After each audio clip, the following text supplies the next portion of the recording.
Amahubo 34. Ngiyakumbonga uJehova ngezikhathi zonke.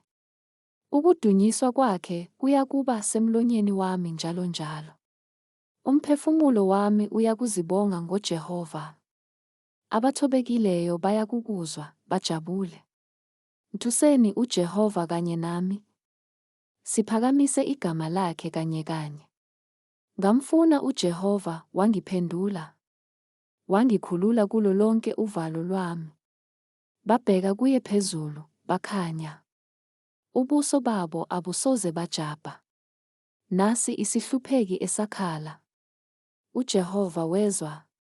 Wasikhulula kuzo zonke izinhlupheko zaso. Ingelosi kaJehova iyamisa nxa zonke kubo abamesabayo, ibakhulule.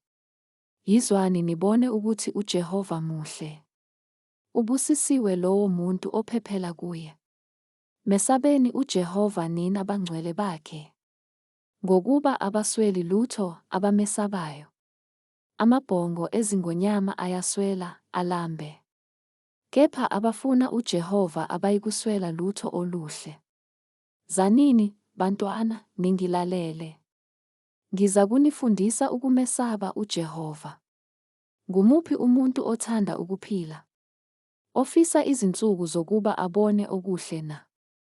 Londa ulimi lwakho kokubi. Nezindebe zakho kukho ukukhuluma inkohliso. Deda kukho okubi, wenze okuhle. Funa ukuthula, ukujonge. Amehlo kaJehova akubo abalungileyo. Izindlebe zakhe zikukho ukukhala kwabo. Ubuso bukaJehova bumelene nabenza okubi.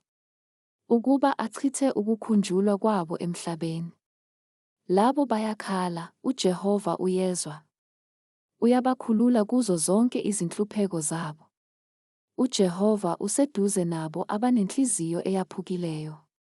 Uyabasindisa abanomoya odabukileyo. Ziningi izinhlupheko zolungileyo.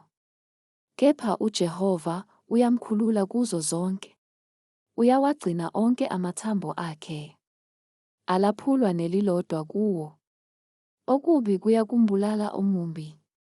Abazonda olungileyo bayakulahlwa ngecala.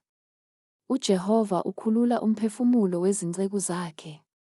Akakho kwabamethembayo oyakuba necala.